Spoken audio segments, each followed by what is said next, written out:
Hey guys, I am still stuck on this couch. It's been 3 weeks of hell while Dr. Johnny Sefra and Colonel Knight play around in the tundra. Hopefully they're not dead. This week we are going to meet Dean Graziosi. This guy is awesome. New York Times best-selling author, real estate expert. He's been on TV straight for like 14 or 15 years. You know what's interesting about him? Everybody's got a to-do list.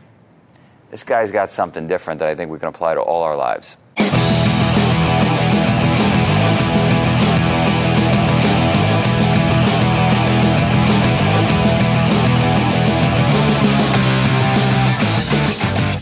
We are here for Spartan Up Podcast in Arizona with Dean Graziosi. Are you a real estate expert? Like, what's your expertise? I would just say entrepreneur, trainer, author. Actor? I mean, you have that look, model or something? I don't know about that. But well, I don't think I'd make a living doing that. But you grew up out here in Arizona? No, upstate New York. Upstate? Where? Poughkeepsie, Newburgh. They're going. Like, are we live? We're live. Yeah. Oh, I'm sorry. No, we're done. We're going. No, we're going. Good. Let's do this. Upstate, where? Poughkeepsie? Yeah, Poughkeepsie, Newburgh area. So, little town called Marlboro. Got it. So I spent some time. My parents got divorced. My mom took me to Ithaca. Oh yeah, that's way up. Yeah, that's way up. That's cool. So you leave there. You know, no college. I barely got out of high school. I just didn't like being broke. You know, when you noticed that people with money, like money is one of those things you think it's this end all solve. Like it solves a lot of problems. I mean, the thing is, and I want to ask you a question here in a minute, but what I thought money was going to do for my life isn't what it did for my life, right? So I just knew that I hated watching my mom struggle, working a couple jobs. Sure. Yep. Dad, like it was just our family always worried about money. So it was just such this thing that I wanted to get that shit out of the way. I just wanted the freedom to not worry about it. Right. I always wanted to be, I think now I define it as that. I didn't think that at 10 that I wanted to be an entrepreneur. But that's what I wanted to be. I just wanted to do my own thing. I wanted to solve problems, do my own thing, do it on a big scale. Yep. And save money? What's that? Did you want to, were you thinking, I'm just going to save some money? No, I just wanted to be more in control. Like, if I really dig down, I just didn't want to. My parents were married 9 times, too. So, in a childhood, no money and moving a gazillion times, you're just this insecure kid that doesn't know where to go. Sure. And I just remember thinking, if I had money out of the way, no one tells me where to live, how to dress, how to eat. So that was kind of my... Were the challenges in their relationship money, did you view them as money related? No, I think just bad at relationships. Some of it was money, just relationship bad. So I think that was it. When I dig into, now that we're older and you work on yourself and you start figuring out what drove you, it was just wanting to have control. And what's first business? Chopped firewood, cut it down, sold it. Badass. Then bought wrecked cars. There's nothing like chopping wood, Mr. Polish. Then bought wrecked cars and fixed them and flipped them. Wow. And then got into houses before I was 20, got my first rundown house. Fix that up, rented it. I say all the time, tell me if you agree with me, but the three you just described, that should be a rite of passage for everybody in America, right? Yeah. Chop wood, fix cars, and do construction. Yeah, exactly. Right? You do that, you can do anything. Yeah, and it gives you this underlying confidence, right? Yeah. Just pure confidence of being able to do shit, you know? I'm gonna give you, when we're done, I'm gonna give you the Spartan. You're a Spartan. Cool. All right. I'll take it. So you do that. Then in 1999, I used to watch Tony Robbins and Carlton Sheets and all these guys on infomercials, and by then I went from that broke kid, and we all have our own shit. But I mean, I was homeless with my dad for a little while when I was we lived in a bathroom, all this crazy shit. Again, everybody watching's got their own stuff, so not poor me. But in 1999, I decided I wanted to do an infomercial. So I'd watch, like I said, Tony Robbins, and I had no freaking clue what I was doing, completely clueless. I put on my credit cards, I hired this production crew, and I created a course called Motor Millions. The first course I created was how to make money with cars, like I did. Got it. And so I created this course. Flipping cars? More wholesaling. So I used to scour people that, I would run ads for people who went to a dealership and got a lowball offer, and I'd say, don't trade it in and lose money, let me sell it for you. And then I'd run ads about that car, and I'd just make a little spiff in the middle. Got it. So I created a course called Motor Millions. I filmed an infomercial in my front yard using credit cards. Put together a book? Put together manuals, 5 different manuals and some videos, and had no idea what I was doing. But you know what it's like when you started what you're doing, right? You learn as you go along. I mean, that's what we do. I said before, we make it up, and then some people have the ability to make it real, or at least try, right? Sure. Failed miserably, finally got on TV, and that was 1999, and then I had a 18-year run, never missed a day on TV. Now, a whole bunch of failures in between there, but, ups and downs, just like every company, everybody watching. And for those people that don't know the TV, but like you were buying space and... Buying space, right? Yeah. So evolved through regular infomercials, and then I was the first one, really jumped in my business, I was the first one to do like a sit-down interview like this on camera, on TV, with no scripts, no teleprompters, no fancy call to action. I did a real live interview, and then a couple times through the show, I'd hold up my book and go, hey, if you want to get my book, call. Wow.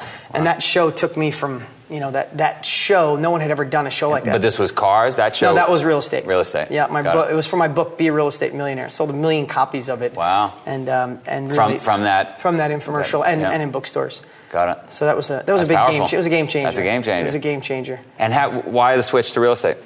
Because that was really, both throughout high school and my 20s, it was cars and real estate. I'd work on I'd work on cars till 5. I'd go home and shower, eat, and I'd go be a carpenter and construction guy and plumber, and I'd work on houses till 11, 12 o'clock at night and do it over again. But it's amazing that, a lot of people, I know a lot of construction people, I know a lot of mechanics, you just get stuck there, but you took it to Well, I know 10X. a lot of guys that like to, run fitness contests and shit like that, and they're stuck there, right? It's never the vehicle or the delivery system. It doesn't matter where it is, right? It's you interview CEOs. It's all the other shit. It's why my latest book is about success, because it's like it doesn't matter if it's real estate, cars, working out, training. It's all deep down. It's all the same shit that makes us either get through the obstacles, overcome shit, keep going, or stop. Right? So what are those things? There's a couple... We'll still get them to buy the book, but... Yeah, no, I don't care about the book. No, that's not what I meant. But that's what you realize if you can give people those tools. So I was thinking about that when I was listening to you, before talking, and I was like, how could I, serve people watching? Because, listen, it's easy for us to have this conversation. Right. You have a monster company, I have a monster company, people are watching, they're dying to do something. But life's fucking hard, for lack of a better word. Sure. It gets tough. Right. Stuff's in your way. It's like you want to do more, but then life sucks you back in. And I think there's a few core things that can help anybody. Like I was going to ask you, so for what you've created, which is unbelievable. I've known before I knew who you were. I knew what you've done for a long time. Cool. Okay. If I asked you what drove you to want to build something so great, and all the people who told you no, all the failures that you had, what drove you? For this business, I don't know if you agree with this. We talked about it earlier. Is I've had a bunch of businesses like you did.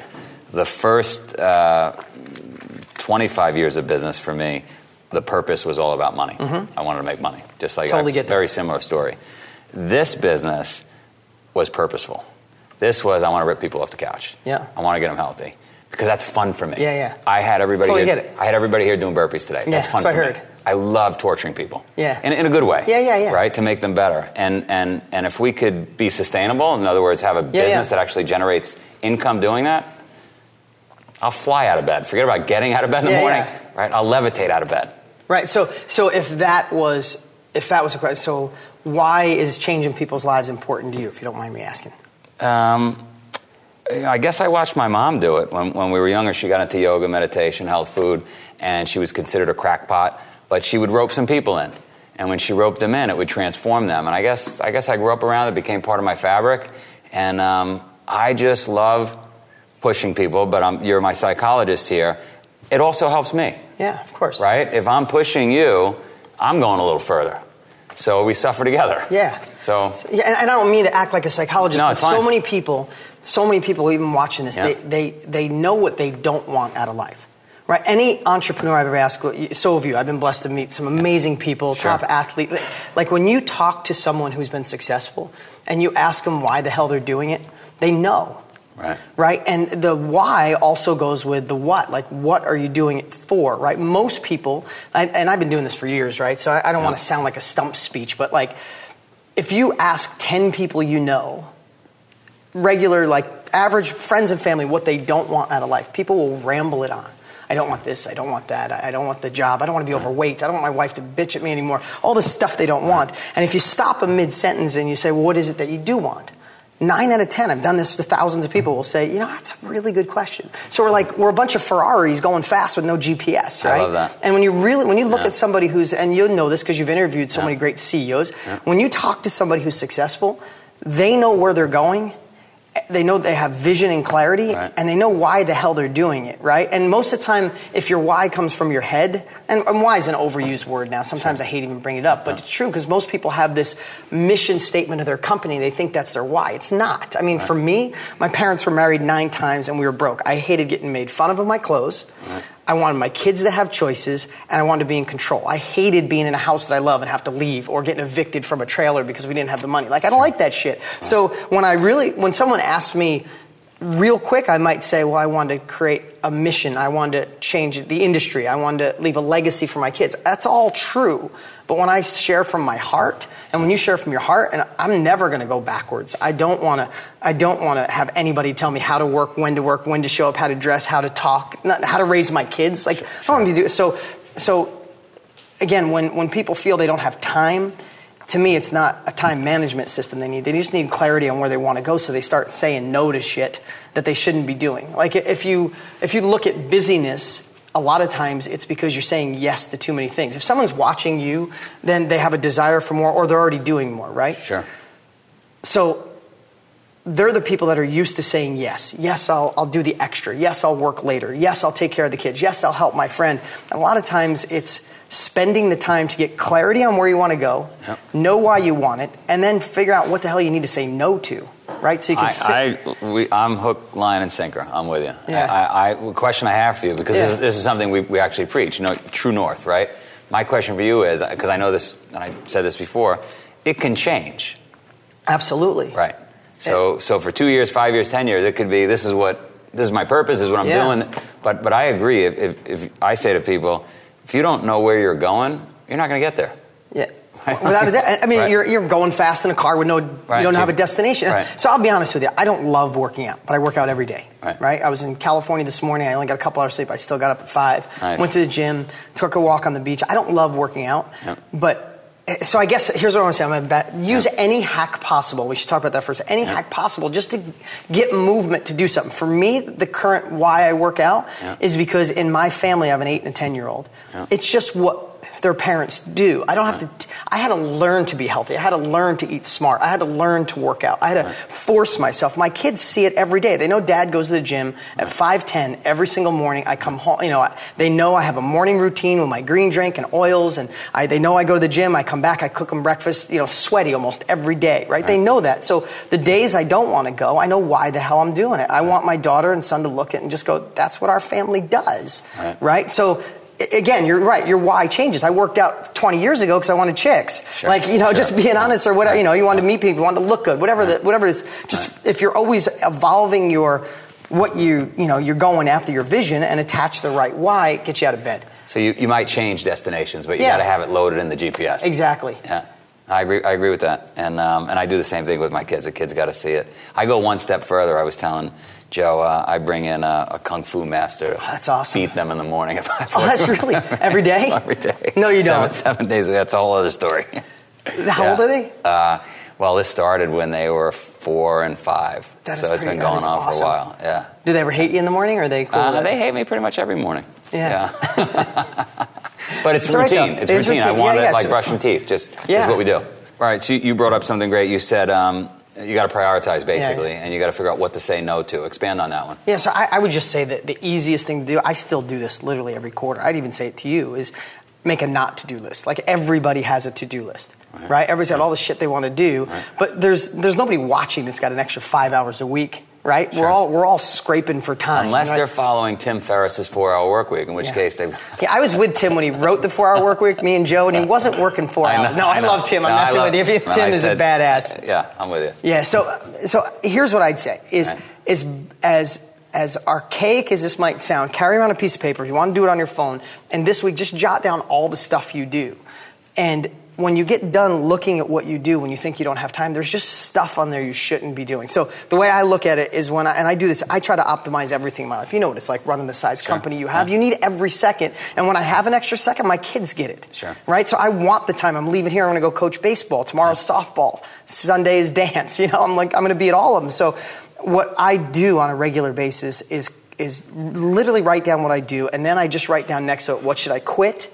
What should I automate? Or or what should I outsource or delegate? Love it. And the more I do that, the more I find, listen, someone was at my house last week. I just told somebody a story. Someone was at my house last week, and they're like, and it was a friend of mine from a long time. He goes, hey, the garbage are out full. I just want to be helpful and bring them out to the road for you. He's like, what day does your garbage come? And I've been in this house 7 years. I'm like, I have no clue. I've never taken out the garbage. Not because I'm lazy, but I don't want to change light bulbs and fix. It's on the not to do list. Like, that's an extreme piece. But when you go through the things you shouldn't be doing and you take them off or automate them or delegate them, then all of a sudden that space opens up, and then you save it for stuff like this. You save it for stuff that can go towards your purpose, towards your vision, and fuel your why. I think Einstein said, when somebody asked him for his phone number, he said, I have no idea. I never call myself. Yeah. Right? So exactly. that's the point. Yeah. I need to make a not-to-do list. I think it's going to be much longer than my to-do list. No, but and you'll see, especially like, we're in Strategic Coach with Dan Sullivan, which is pretty cool, and his whole obsession is only work on stuff that's your unique ability. So I look, when I do a not-to-do list, I just look at what I can get an ROI on. You know, even if it's something that I have to pay somebody $100 an hour, if I can make more than $100 an hour in that hour, I got to give it to somebody else, right? When you're in your flow, you know, you shared a little bit about your company. Yeah. All your time, literally all your time should be on marketing, passion, the brand, and that. Right? And if anything else is eating that up, you're screwing yourself and everybody around you and the company, because it deserves to be at another level. Sure. Like, so when you start looking at it that way, like, you're like responsible for this company. It's amazing. It's changing lives. It should be 4 times the size. Yes. So when you think about that and you make a not-to-do list, you can make the hard decisions to say, I'm not doing that anymore. I'm never going to do this again. I'm handing it off, even if it's done only 80% as good as I do it. I'm not doing this. So, just putting a dot on it, heard a guy say, if you're sitting in a bar with your buddies on weekends drinking, watching football, you're probably going to be doing that in 20 years. Yeah. So depending on where you want, like, that's not getting you to... And if that's what you so desire, then that's totally cool. If that's loaded in the GPS, if that's where you want to go, that's great. But you can't sit and do that every Sunday or every weekend and then complain that you don't have more, or you got a beer belly or whatever, right? You just got to make those decisions. So it's like, if you know your purpose and you know where you're going and why, you know, find the time to do it. We're good. He's going to coach baseball. That was awesome. Oh, let's. How do people find out about you? I'd say just go grab my book. You can get it for free. deansfreebook.com. It's Millionaire Success Habits. It's an awesome, awesome read. It's not. It's my best book ever. Awesome. Thanks, brother. Thank you. Good to meet you. Yep, my pleasure. Oh, that was great. Make it up and then make it real. Awesome statement. Something I think we could all apply to our lives. You know, everybody talks about aim, ready, fire. I've always taken this approach of fire, ready, aim. Just do it. And I think that's what he's saying, right? Because if we all sat around and we put together perfect plans and goals and detailed everything we want to do, we talk ourselves out of it. And so with me, and clearly with Dean, I'm not saying it's the only way, but it's one way, just get out there and do it. Because the worst decision is indecision. The other interesting thing Dean talked about is look at his history, right? Success is success, whether it was in automobiles or selling wood or doing construction. He was just getting stuff done and moving forward and using each one as a building block to get to the next level. Never afraid to move forward. What did he know about selling books or getting on TV? But he took a step forward, took a chance, and it worked. The other thing that he said that I teased a little bit here at the beginning of the episode is this idea of, you know, we all have a to-do list. What about a to-don't list? Very hard. I like to say, and certainly for me, the hardest word in the English language is 2 letters, N-O. So hard to say no. But I think what he's saying is we'd probably have a lot more time. We'd get a lot more done if we had a to-don't list. When he asked me, what do you want versus what you don't want? We all, and I know I was the same way. I remember I said, I never want to be working on a computer.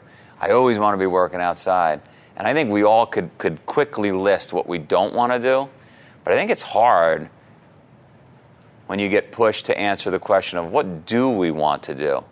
And that's one of the things we've been talking about at Spartan for a long time, this idea of knowing your true north, where you want to go, because if you don't know where you're going to go, I can guarantee you're not going to get there. Imagine getting in a car putting something in the GPS that says no idea. Car's not going to get to that place. We have to know where we want to go if we want to get there. With that said, I got to go find Colonel Nye, Johnny, and Sefra. Hey, Joe, Dr. Johnny here. Listen, I was really excited about getting there for Dean's interview. Car's broken down. Do you know anybody who knows anything about fixing cars? Ideally, fix it so I can drive it, or fix it so I can sell it and pay for an Uber to get there.